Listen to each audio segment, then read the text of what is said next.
Hey, welcome to another Red Orbit webinar. Today we are hosting Larry King, the founder of Mobile Monkey and WordStream, two really successful companies from their industry of online advertising. As Larry was involved or is involved in digital advertising since as long as I can recall. He's been the guest of our In Orbit in 2017, I guess, or 2016. And I remember that we spent hours together talking about Facebook advertising and Google advertising, and he really shared tons of tricks with me, and that was really valuable for our business as well. So since then, Facebook has grown quite a lot and become the necessary part of digital advertising strategies. Yet companies are spending billions and trillions of dollars on the platform, but majority of them, they don't know these little tricks or high impact loopholes, as Larry said, and strategies. So today I'm really grateful that Larry is with us to share his top tricks about Facebook advertising. I'll share the presentation, and then Larry, the floor is yours, or the stage is yours. Whoever's participating, please ask questions. At the end of the presentation, we'll have some Q&A session as well. Here you go. Hi, thanks for having me. Thank you, Red Orbit, for organizing. Today I'm talking about my top 7 Facebook advertising hacks of 2021. Before jumping into all the details, I just wanted to introduce myself briefly. My name is Larry Kim. I'm originally from Winnipeg, Canada, which is famous for being colder than Mars for half of the year. I'm slightly obsessed with unicorns, and there's over 200 unicorns in this deck. Anyways, I started WordStream back in 2008 out of a bakery that offered free Wi-Fi and a place to work. It was kind of like WeWork, but before WeWork was invented. And today it's a $70 million business managing billions of dollars of ad spend for tens of thousands of companies worldwide. It was a really exciting journey for me, not just in terms of learning how to do Google advertising and Facebook advertising, but just growing a business from literally nothing to a pretty large business, and it was acquired for $150 million in 2018, which is kind of a relief because I read all these articles about how to do marketing successfully and all this stuff, and it would have been very embarrassing if it was a total failure. I have two boys, Oliver and Julian, and that's my wife Kaylee. She's a heart doctor, and I live in Cambridge, Boston, or that's near Boston, and I'm the CEO of a new company called Mobile Monkey, which is a messaging service provider. Okay, so enough about me. Back to our story today. We're talking about my top 7 Facebook hacks for the year, and just so that we're on the same page on what's a Facebook hack. I'm not going to give you a tip to say like test lots of different bids or test lots of different ad copy. That's not a hack. That's just that's common sense. Of course, you need to try different ads and stuff like this.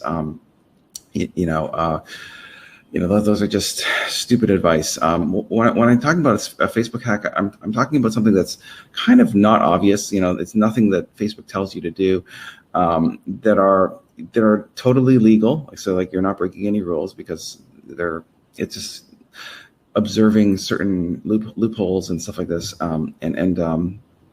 But also I'm looking for stuff that delivers a lot of impact for very little amount of effort. All right. So, I think a hack would be something that you could copy into your account in an hour and then have a major impact on your account because, it's so unusual. Facebook ads, they used to be pretty amazing. And, back when I started doing this back in 2012, 2013, the costs were around $1 CPMs. And over the last 6 years, I've seen the cost for the same audiences that I typically spend money on, go from $1 to over $150 per 1,000 impressions over the last 6 years. So if you're still using the the Facebook ad strategy of like even 2-3 years ago. I just think that that's not enough. I think that it's time to really change gears and try different things. And just to give you an example of what I'm talking about here, I want to bring up my number 7 hack for today, which is the inverted unicorn ad targeting method. So what's the inverted unicorn ad targeting method? So this is an example of a pretty effective ad. It says, it's a company trying to sell T-shirts, and it says on the T-shirt, "Life took me to England, but I'll always be an Arizona girl." Holy moly! Like, how is this possible? Like, look at the comments. Like, someone is saying like, "How many Arizonans live in England?" And like that I was saying, this is so creepy. How do they know this when I posted nothing about this? And someone else is probably wondering, like, are they monitoring my phone and my movements? Like these are very effective ads that get people really engaged. And the question is, how is this possible? And this particular example was given to me by the CNN anchor for the UK. She wrote me an email. She said, "Hey, Larry, I'm a reporter for CNN, and I'm working on a story about Facebook ad targeting. It's one of the explainers for our readers." Basically, she's saying, like, I used to live in Washington for 12 years, but I grew up in Arizona when I was a child, and I recently moved to the United Kingdom. Like, how the heck are they able to target me with this? And the answer is, it's really amazing, because they're not using any special custom audiences. They're not using any, and you can actually do this straight in the Facebook interface. And so oh shoot, the animations aren't working on this presentation. But basically, what they're using is they're using something called the inverted unicorn Facebook ad targeting method. That's what I'm calling it, because it's kind of interesting. Basically, you probably know that you can target women, and you can also target people who live in England. So that's pretty obvious. There's also a behavior that you can target, that's people who recently moved. Okay, so that's, if you combine those two, that kind of starts to narrow it down. But where it gets really interesting is, how do they know that you're originally from Arizona?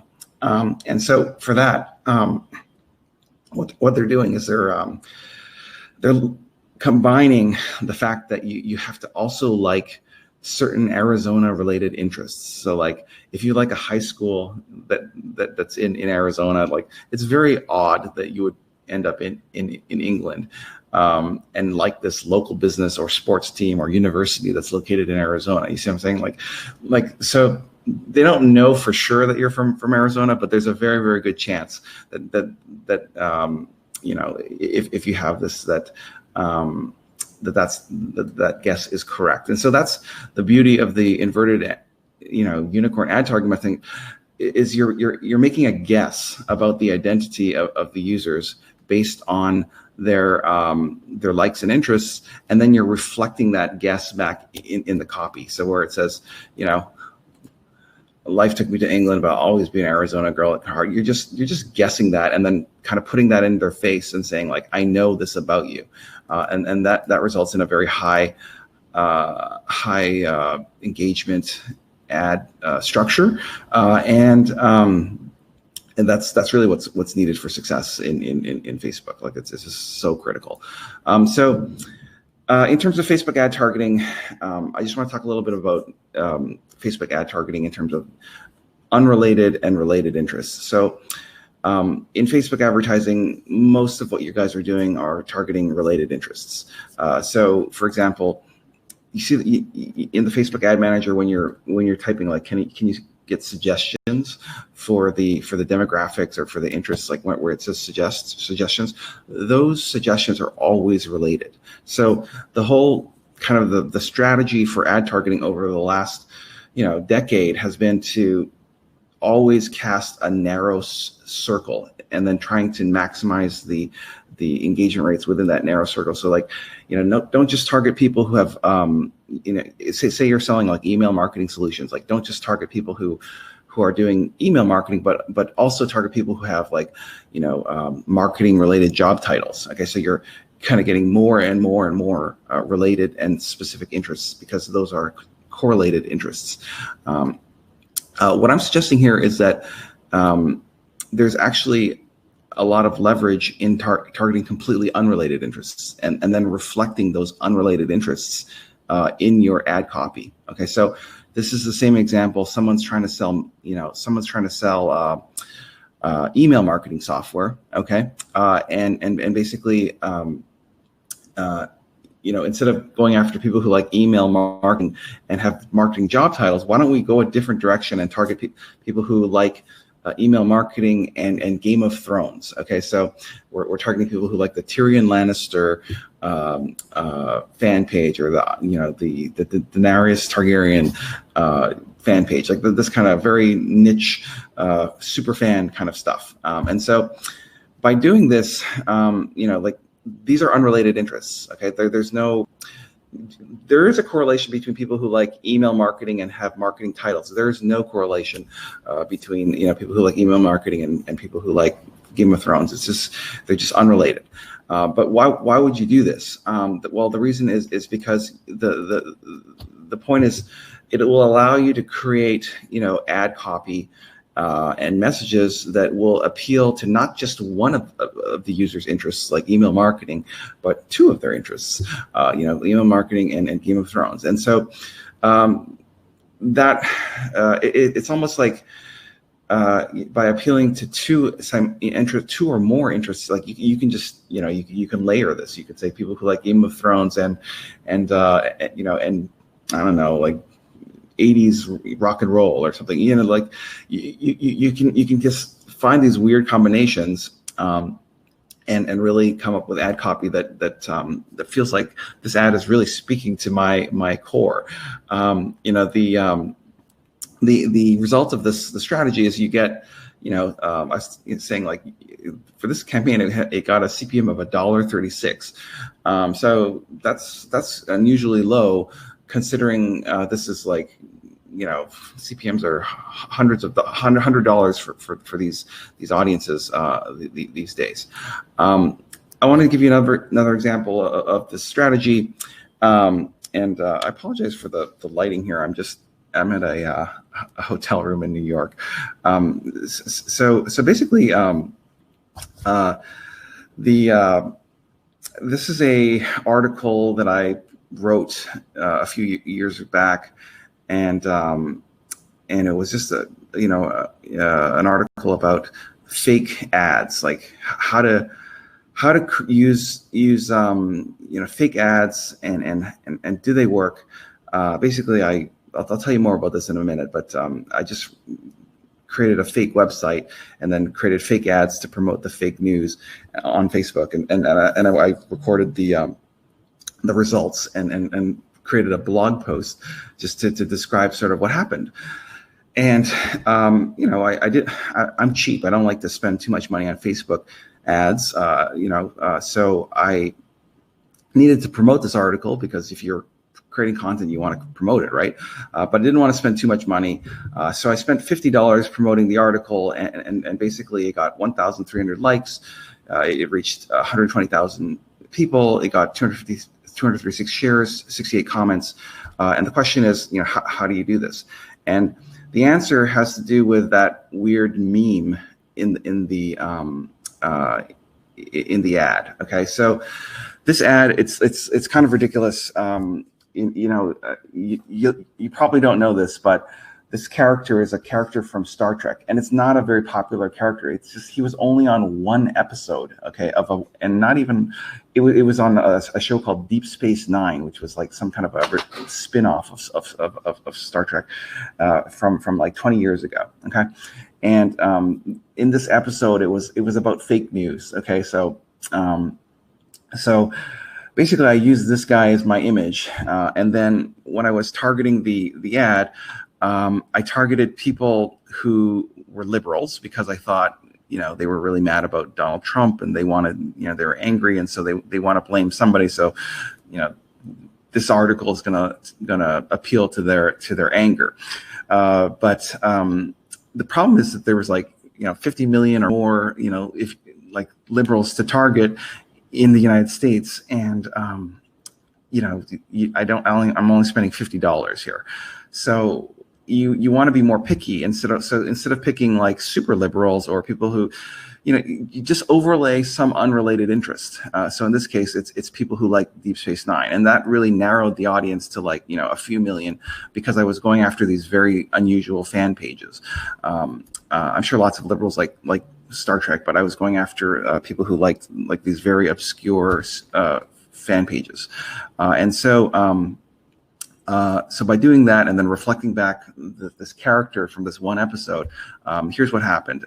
This is the comments. Like, everyone is laughing it up, and they're saying like, "Oh, I love that episode where that guy gets assassinated," and like, look at some of these comments. Like, so Mike Alton, he's actually a social media marketer. He says, "I love that scene from Deep Space Nine, great tie-in." And then Andrew says like, he's shocked. He's saying like, how many people even understand what that reference is? But the thing is that the only reason why these people are seeing the ad in the first place is because I know that they know what this means. And so that's just like real leverage when you do inverted unicorn ad targeting, which is to say you're targeting unrelated interests, because there's most of the hundreds of billions of dollars being spent on Facebook ads are being spent on related interests, but by flipping it around a little bit, you can get these really unusual ad targeting combinations by combining unrelated attributes. It has the potential to make very, very boring ads very, very interesting by simultaneously appealing to multiple interests. It also, in this example I showed you, like, it can really cut down an audience size so that it's proportional to the size of the budget that you have available to spend. And so that's just like, this is a really simple formula you can copy and try out right after this call. So my number 6 ad hack for today is the web traffic bomb. So this is just kind of a clever hack, and just to give you an example of how do you get to the number 1 spot on the New York Times bestseller list? Well, it's kind of funny. All you need to do is you just buy a ton of your own books. Okay, so you just buy 10,000 copies of your own books all at once, and then you'll debut on the list, and then the next day people will say, "Oh, what's this new book on the list?" And then people will start organically buying the book just to see what it's all about. And so what this tells me is that in order to get something started, things need a little bit of a push, and all these platforms like Reddit and Medium and LinkedIn Pulse and Hacker News, like they all work the same way. They're just surfacing stuff that is getting a lot of clicks. And there's nothing that says that you can't buy the clicks yourself to start that reaction, to start that kind of snowballing. And so here's a couple examples of this. This is an article I wrote for Medium. It was actually the number 1 article on the entire Medium platform for almost an entire week. And so it got millions of views, 9,000 likes. So how did you do it? This is kind of funny. It even got me to the number 8 spot in terms of being the number 8 author on all of Medium. So like the people in front of me are like Hillary Clinton and Gary Vaynerchuk and the founder of Twitter, Ev Williams. So how did this happen? Well, basically, it generates a ton of views. Basically, all I did was I used Facebook ads to drive clicks to the articles, not because those were valuable clicks, but because I wanted those platforms to kind of see that there was a ton of traffic going to these articles, so that they would have reason to start promoting that article in their feeds, in their highlighted spots on their homepage, in their newsletter feeds that they send out every day and to their subscribers. And so, costs per clicks are very expensive on Facebook, but not everywhere in the world. And so the traffic rocket hack here is just saying like, why don't you just buy cheap traffic? Like, so I'm like, I'm not even specifying a location. I'm saying like worldwide. And then I'm like buying traffic from like shitty, platforms like the Audience Network. Like this is not quality traffic, but it's cheap. And basically what you can see here is I bought like 812 clicks for 1 penny per click, for link click, okay? Because it's like Nepal, Bangladesh, Ethiopia, Afghanistan, Somalia. Like these are not the most competitive Facebook markets, right? And so I spent a total of like $12, okay? But what I did was it generated a lot of clicks to an article in a very short period of time. Like it spent the budget in like 5 minutes, okay? And so what that does is that it starts to surface the articles that higher in their recommendation engines, and then provided it doesn't work all the time. The article has to be interesting. So like if your article is crap, then it's not going to go anywhere. But like if you have an interesting article that just needs a little push, this is a nice strategy to kind of really quickly push it to the top. This is another example where I use the same trick on Reddit to get to the top of life hacks. Life hacks is like one of the top 5 subreddits on Reddit, and it was on their homepage for a couple hours, and it got 500,000 views and 1,564 upvotes. All I did was I just bought traffic anywhere in the world of people who like Excel and Reddit, right? Because I wanted people who had a Reddit account so that they could upvote the article. Okay, and of course because I'm targeting Excel, there's a chance that this is more interesting to them. So it doesn't work 100% of the time, but like I can get an article to trend, in these niche categories, maybe 1 out of every 10 tries or something like that. Whereas if I wasn't using these hacks, like the probability of getting something hot would be like 1 in a million or 1 in 100,000. You see what I'm saying? Like it would be very, very hard to do. So my number 5 hack today has to do with the Russian ad strategies, like the Russian ad hacking of Facebook. And so I was mentioning this earlier. A couple of years ago, I made a fake website. I called it Citizens News Network. You see the logo; it's like a CNN logo backwards, and it says like Donald Trump protester speaks out. I was paid $3,000 to protest this rally. So this is like a fake news article. I didn't even write it. There's like a website that has tons of famous fake articles, and I just copied them into this crappy WordPress site. It doesn't even look real. I just copied them, and then the reason why I was doing this was because I wanted to try spending money, not too much money, $50, but spending money to promote this fake news on Facebook to see if they would catch it or not. Okay, and they didn't. But I think what the Russians exposed was that that if you put disinformation out there and then you target the people who have that pre-existing bias, so like people who are like very Republican or who are very much in favor of Donald Trump, like those are people who are going to say, see, I knew it, like that was exactly what I thought, these protesters are all fake, and they're going to engage with it like crazy. And so I spent $50 on this project, and within seconds, like the whole notification screen lights up. I mean, this is a fake news page. Everyone is going crazy. Within minutes, it got 42 likes, 27 shares, 20 comments, 30 page likes. That's crazy. Like 30 people are subscribing to this fake news channel. like I don't know. And 20,000 website clicks for about $50. So I think when you I think part of the strategy is to, go after people who have these biases that basically confirmation biases, where you can provide information to them that kind of secretly confirms what they've held as personal views. But the really interesting thing about the Russian ad targeting method is that they went even further. So they didn't just target people who had those hardcore beliefs.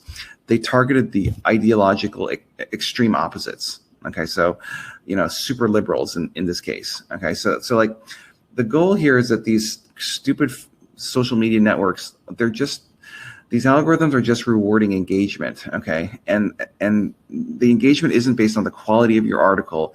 It's based on the quantity and length of the comments. Okay, like largely, that's a large part of the algorithm.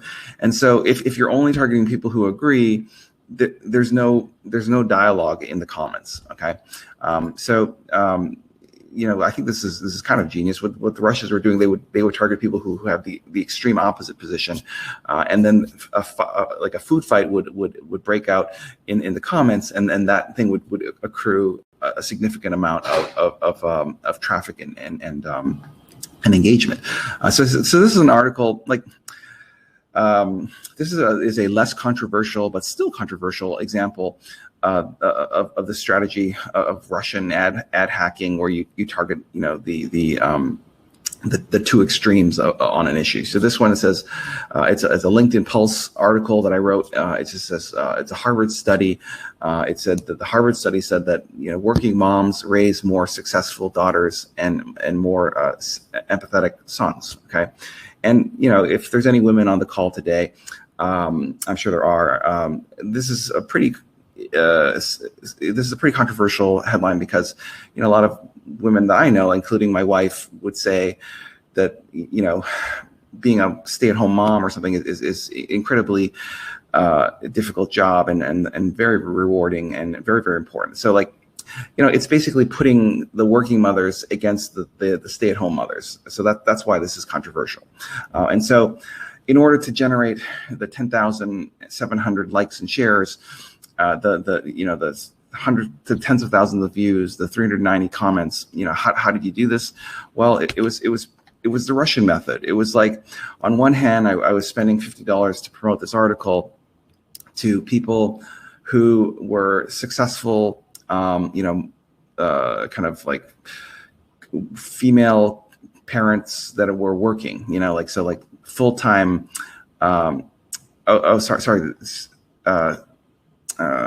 Sorry. So on one hand, I'm targeting like CEOs that are women or directors that are women. So these are women who are like very that are also parents. Okay,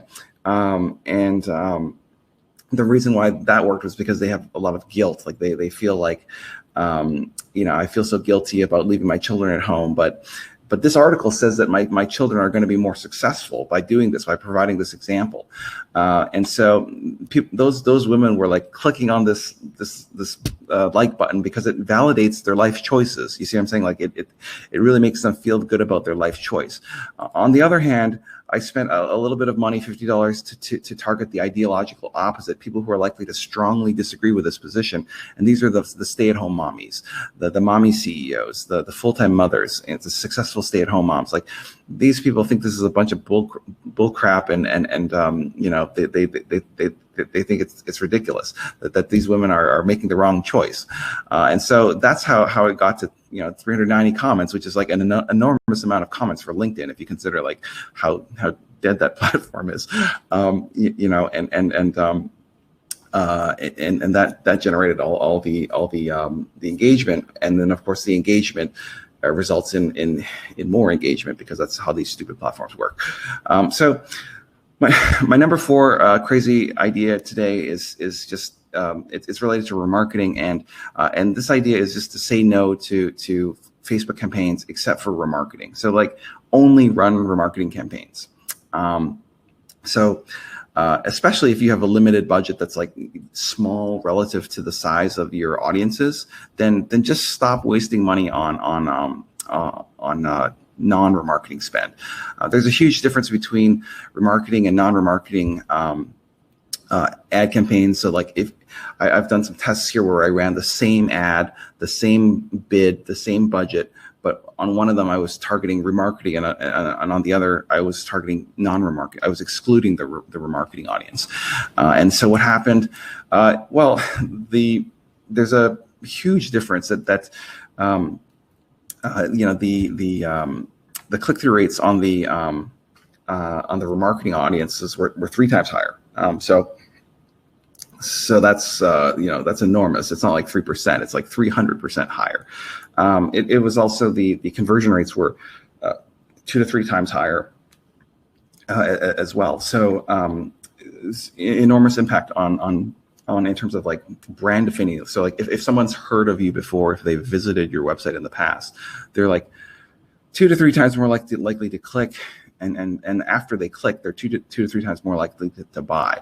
So if you're to segment all of your Google Analytics conversions based on new versus repeat audiences, typically what you'll find is that 70% of your conversions are coming from these remarketing audiences. And then if you then look at to see like, well, how much of my ad spend is being spent on remarketing, it's like I've analyzed like hundreds of thousands of accounts here, and then it's typically small percentage. It's like 10% of your ad spend. Okay, so put another way, 90% of your ad spend generates something like 30% of your conversions. And so, as prices increase by 20-25%, per quarter, for every year, at some point you're going to have to say, well, this isn't working. I need to cut somewhere. The thing that you should cut, if you haven't cut already, is the non-remarketing spend. Okay, that needs to go away. I know that this may sound crazy, but it's just there's just so much more value on the remarketing spend than the non-remarketing spend. So basically, what I'm suggesting here is that remarketing is so much more powerful because it triples your click-through rates. It cuts your cost per click in half because of the higher click-through rates is lower effective cost per click. It triples the conversion rates.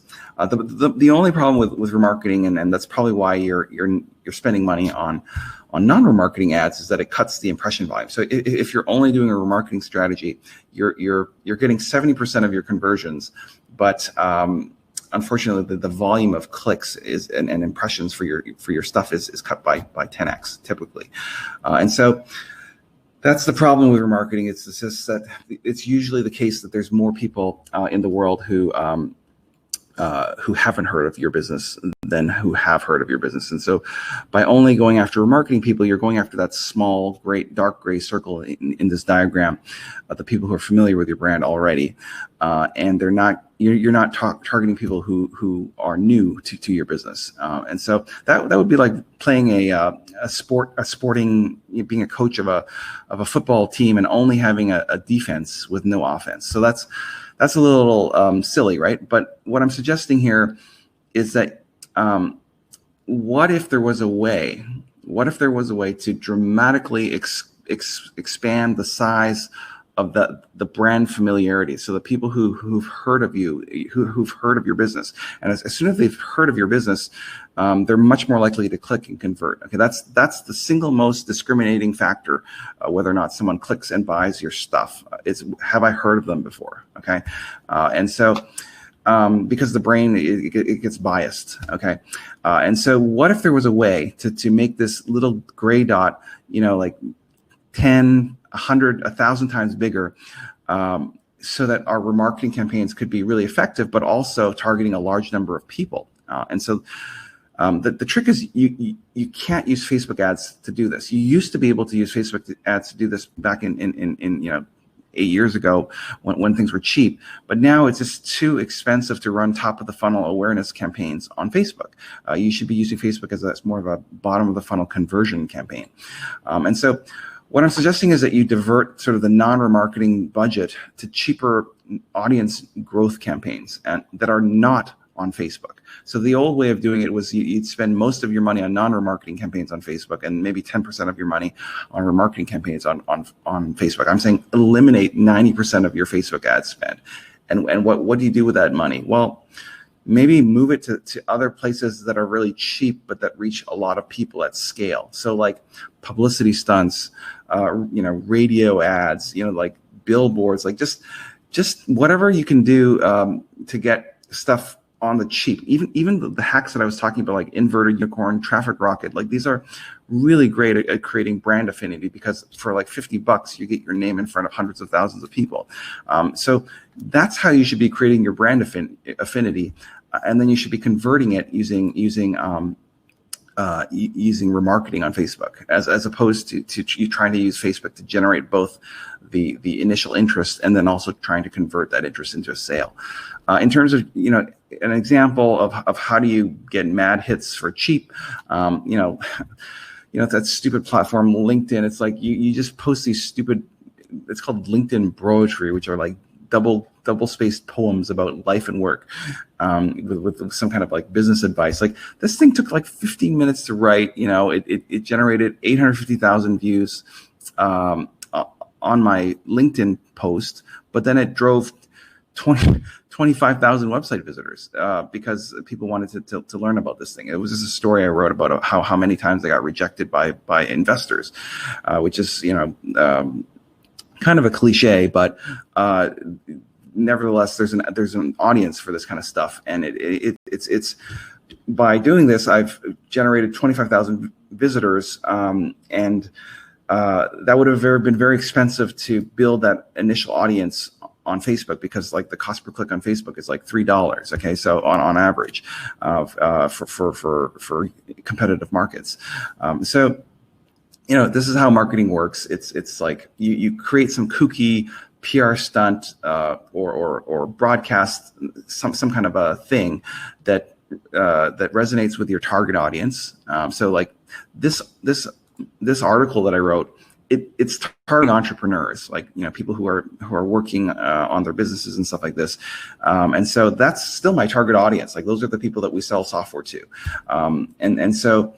What happens is that those people who read this content, they're not going to buy your stuff right away, but they'll form a bias. They'll start to remember, I've heard of Mobile Monkey, I've heard of Larry Kim, and so later, when they do need to buy like messaging software for Instagram or for SMS marketing, or for web chat marketing software like this, this is all like WhatsApp, software. Like this is all the stuff that we sell.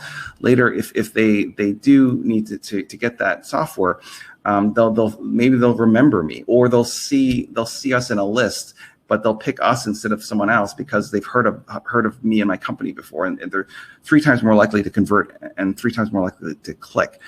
Just on the similar idea of how to get people to how to expand your remarketing audiences, you consider something called reciprocal remarketing. So that's where you sell your products, you sell other people's products to your audience. And so, just give you an example. There's this guy named Neil Patel. He's kind of a big deal, and he's a personal friend, and I've met him many times, and we both have, large number of page fans, and, although Neil's kind of a bigger deal than I am, but, we're both kind of famous in this growth hacker audience community, for coming up with like tips and tricks, like the stuff that I'm sharing with you right now.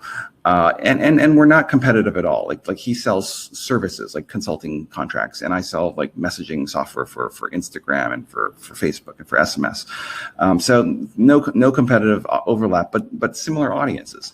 Okay, so like, one of the things you can do if you can find these partnerships, you can say, hey, what if I spend $10,000, advertising your products and services to my audience of, a couple 100,000 fans.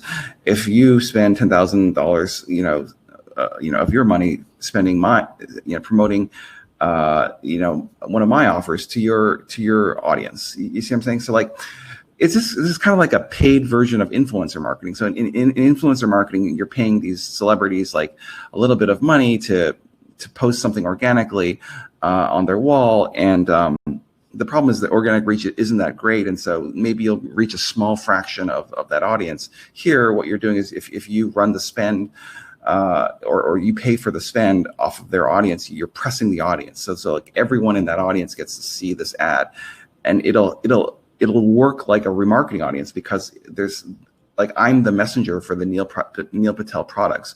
So my audience has affinity with me.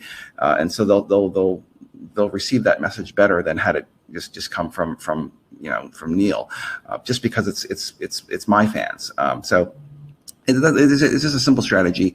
What you're doing, in terms of a diagram, you're kind of doubling or tripling the size of your remarketing audience pool by swapping and by kind of partnering with other advertisers that have similar demographics in terms of customer profile, but are non-competitive.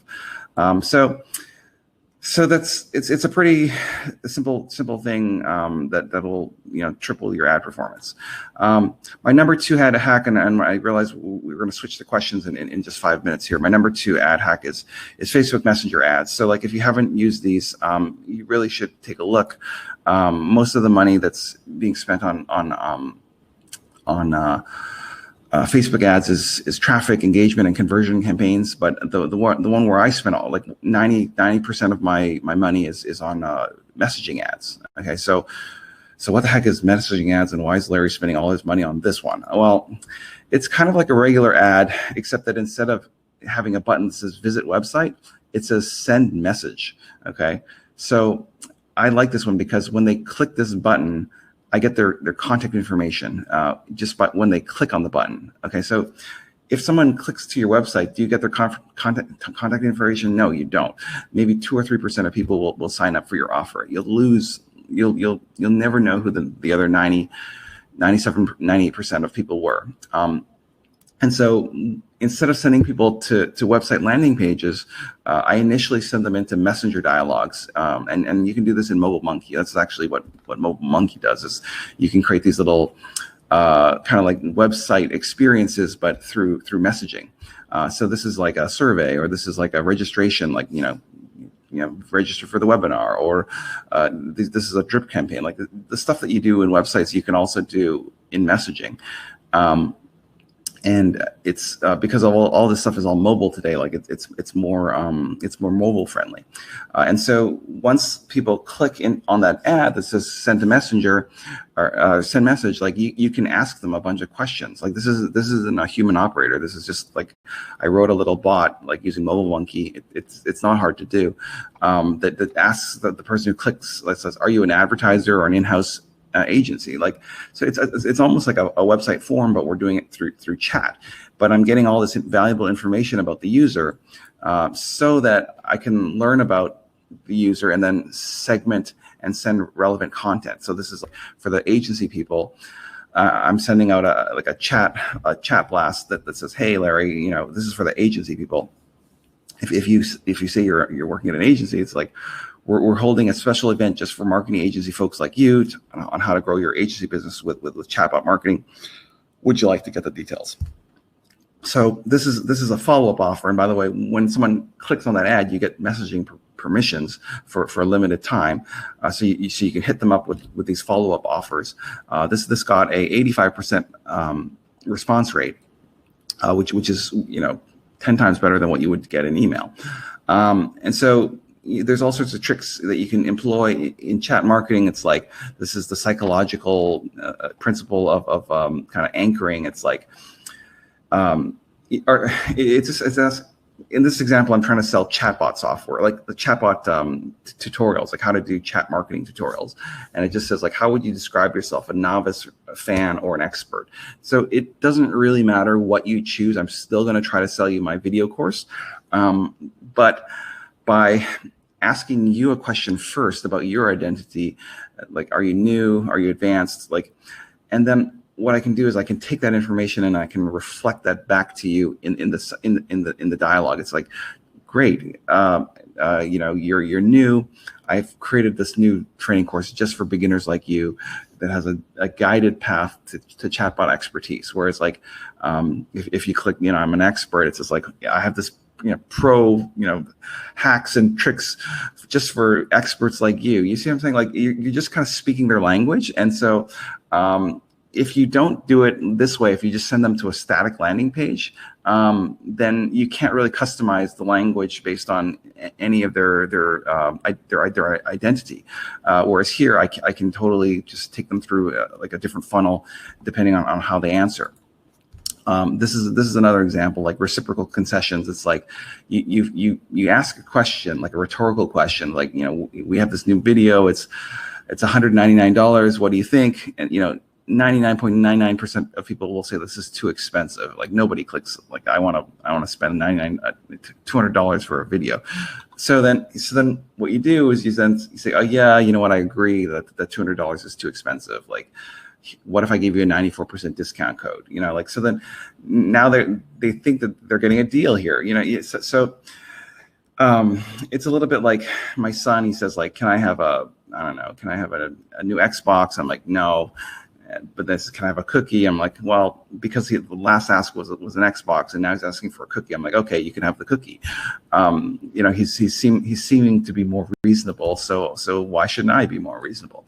And so this is Mobile Monkey. It's a chat platform where you create the content that you're sending. It's kind of like, it's like an unbounce for messaging, you know, where you create the content that you want to send, you know, through SMS or website chat or through Messenger or for Instagram. You just create those dialogues that you want to send, and then you drive the traffic into those messaging dialogues. And so this is an example of a Messenger ad that I used to promote an event. Unfortunately, the animations are not working in this slide system, this webinar jam system, but basically it just asks a bunch of questions for the user, and they interact with it, and they register through messaging as opposed to a website page. And the result is incredible. I'm able to drive registrations for $3 to $5 per registration, which is 100 times cheaper than what I'm able to do using those conversion campaigns, because the beauty of this is that I get everyone's information, like their first name, last name, location, messaging permissions, profile photo. I get all that information as soon as they click on the button. So that's how I'm able to get these numbers down. After someone clicks, you can drive these they're called drip campaigns. They're like, you know, it's all like you can send follow-up messages like 20 minutes later, 5 minutes later, an hour later. You can just make sure that they remember what it is you're doing and why they should care. And you can customize these follow-up messages based on the information that was provided by the user during their chat session. And so it's really a really spectacular way of reimagining your funnel. Typically what you do is you pay for these very, very expensive clicks on your ads. People go to your website, and then maybe 2 to 4% of people end up filling out the form. With Messenger ads, you know, you pay for the click on the ad, but every person who clicks, you get their contact information as well as messaging permissions. And so you can then use the chat to engage them, asking them different questions.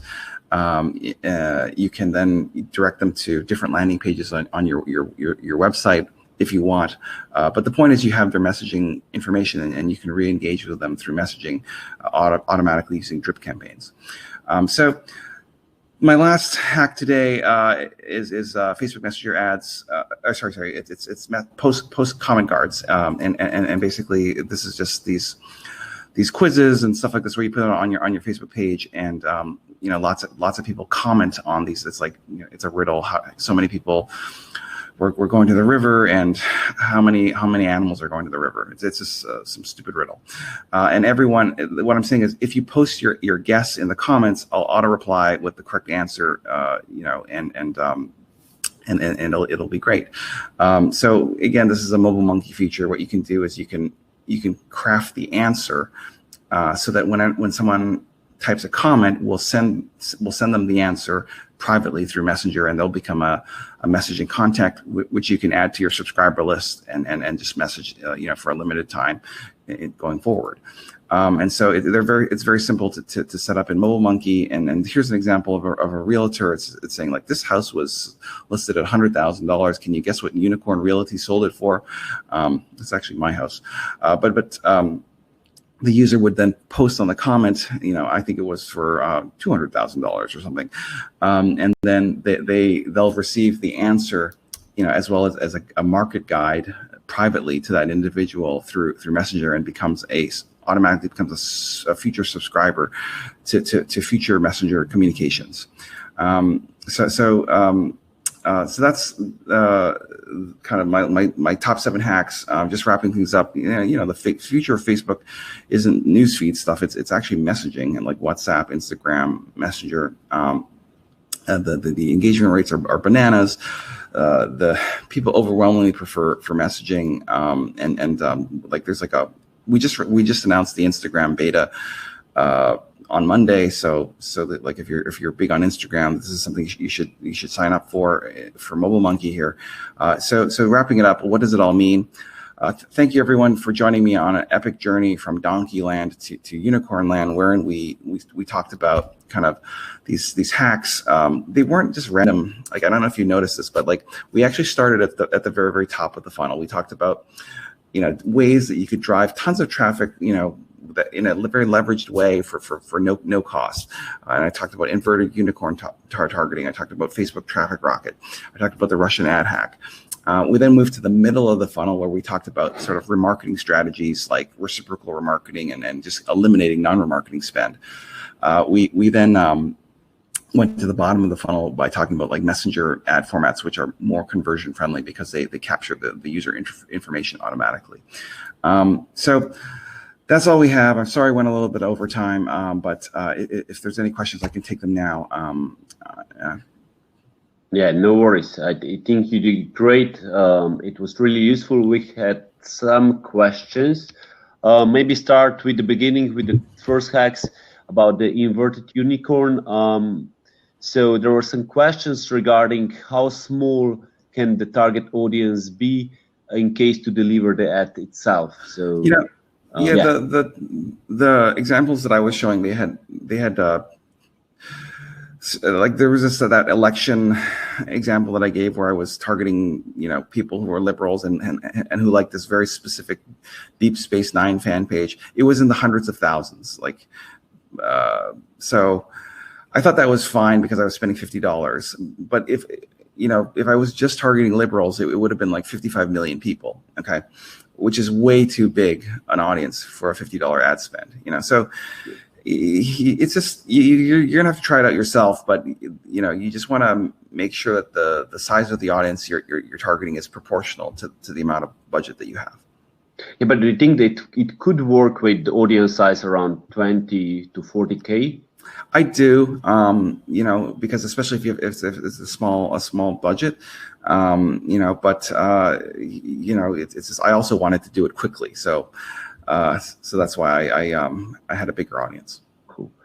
There were a couple of questions regarding remarketing. So you said screw the normal Facebook advertising, let's just do remarketing. Which it's ridiculous. Like it's so expensive. Well, maybe not in Slovenia or something like this. Like maybe it's still cheap, but like in competitive markets like United States and New York or whatever, where I am right now, like it is so expensive. Like just to try to create new demand on Facebook, it's much more effective at converting existing demand. Go ahead. Yeah, I would agree with that. But the question was, so if you focus solely on remarketing, so you need quite a lot of traffic to your website from other sources to generate new traffic. Or, that's right. Am I wrong? No, you're absolutely right. That's why like a lot of the presentation today also talked about how to drive a lot of traffic to your website for cheap. You see what I'm saying? So like use those inverted unicorn tactics, or kind of the traffic rocket tactics to drive lots of traffic from LinkedIn or from Reddit, like use these other strategies, which are not expensive. They're like $50. That will be used to create the audiences, and then you remarket to them on Facebook. All right. Cool. Then Dame had the question regarding Mobile Monkey, actually. Can you give us an example on how you leverage user data you obtain through the platform like Mobile Monkey? How does this data differ from the user data you get from the ad interactions, where you can basically segment on the user data as well? A messaging experience it's kind of like a landing page experience. Like you can have the messaging content, like it can ask for anything. Let's like, when's your birthday, or you can ask any questions you want. And so basically all you're doing is you're saving information, and then you create a custom audience. So using a platform like Mobile Monkey, you could say like, show me all of my contacts from Messenger who who said that they were an agency. You see something like, it's just like, it's kind of like a mini chat CRM where you can segment an audience, and once you have that audience, you can upload it to Facebook as a custom audience and run a whatever you want, like another ad campaign or anything. Right? It's basically a survey, so you have like more qualitative data research which you can actually do on your target audience, I guess. Yeah. So there are another question maybe with from Facebook. Where in Facebook can you see the contact info from a click on a messenger ad? I'm not sure. It's in the messaging partner platform. So like so the thing about messaging is it's a little bit different from the core AdWords, the Facebook ads platform. Like they don't provide the tools to build those messaging experiences in Ads Manager. Okay, so you have to partner with a third-party platform provider like MobileMonkey, which will then provide the tools to create those messages and to save the information that was given by the users. MobileMonkey, it's like a very popular platform for doing this with over 1 million users. Great. So we have another question about standard Facebook ads. I have never used Facebook ads before, but would like to promote my business. How much should I pay per post at the beginning? Great question. It's I think that's like this is probably a local business, probably, I think that you should just have in this case, you're just getting started. I would be very careful with your ad budget, $50, $100, like just this is just an experiment, and just target a very narrow, geography that's around your store, like a mile away from your store, with specific interests, and just see how that goes and take it from there. So I guess locally targeted ads are much more efficient in terms of conversion and everything, because you can adapt the message. But is there any way you can actually segment and see how specific cities inside your ad set are performing in terms of the CTRs and all other advertising methods? Yeah, in the ad manager, there's a drop-down box called breakdown.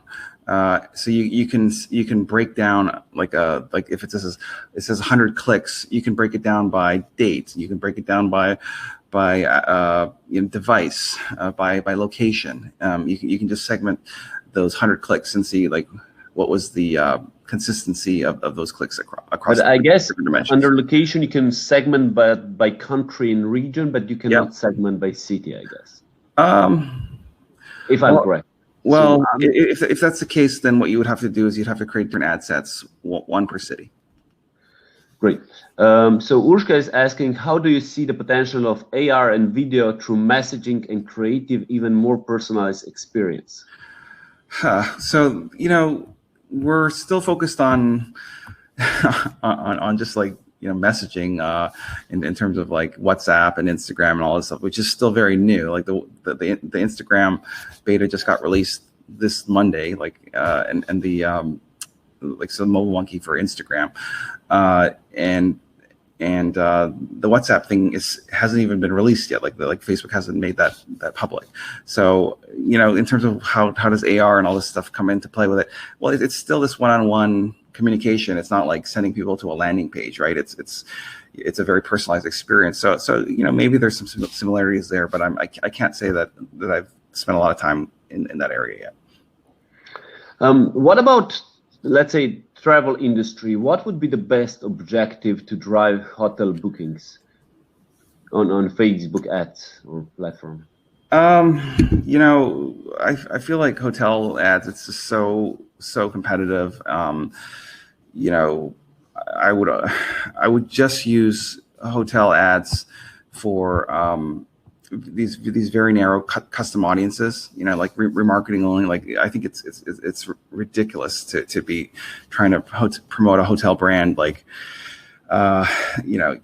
using non-remarketing, because it's just it's probably a couple $100 for the booking, right? And I think that's very, very expensive. So remarketing only, and then putting on narrow geographic filters and overlaying,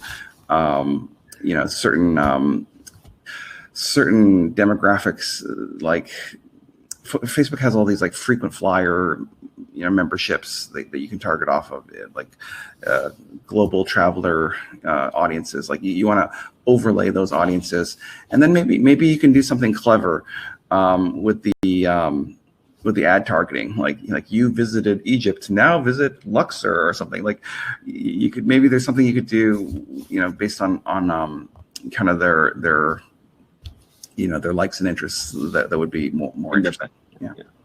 And I guess, I'm not sure how it is in the States, but in Europe, lots of businesses, especially B2B segments, are struggling because all the fairs and all the conferences were canceled, and that was one of the main sources of their lead gen. They are trying to do more lead gen over digital platforms now. But do you think Facebook as a platform is a right channel for them, for B2B businesses to use in terms of advertising and getting more leads? Of course, it's I mean, don't do non-remarketing campaigns, but like it's a really great lower funnel conversion mechanism, because where else can you match like at 70, 80, 90% on these emails and phone numbers? Like it's not going to be like Twitter. You're only going to get like a 30% or 10% match rate. You see what I'm saying? So like, is this a viable B2B channel? Sure, provided that you're not using it the stupid old way, and that you're being smart about like remarketing and creative. Like all of the examples actually that I gave today were all B2B examples. So I see no reason why it wouldn't work for B2B. Excellent. So I think we ran out of time. Thank you, Larry, for being with us and sharing all the great tips. I hope everybody got some ideas how to improve their Facebook advertising. The next webinar we are going to host is going to be about local SEO. I think it's November 5th. So if you are a local business trying to drive more traffic to your local shops or stores, this is the webinar you should definitely attend. And again, thank you, Larry, and take care of yourself. All right. Thanks, guys. Bye.